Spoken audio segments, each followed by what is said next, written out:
ci sarà il Partito Comunista, ci sarà la Falce Martello, in tutta Italia, in tutte le circoscrizioni, da Lampedusa a Bolzano, da Torino a Bari.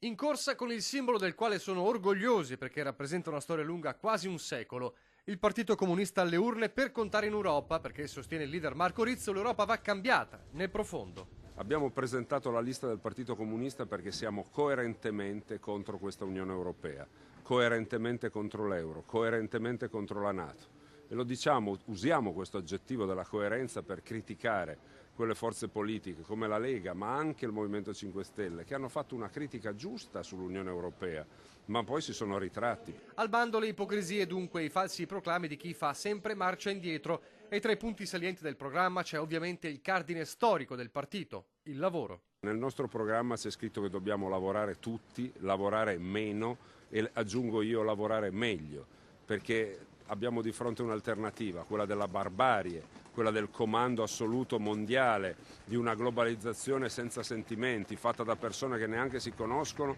e che hanno un potere immenso tra le loro mani.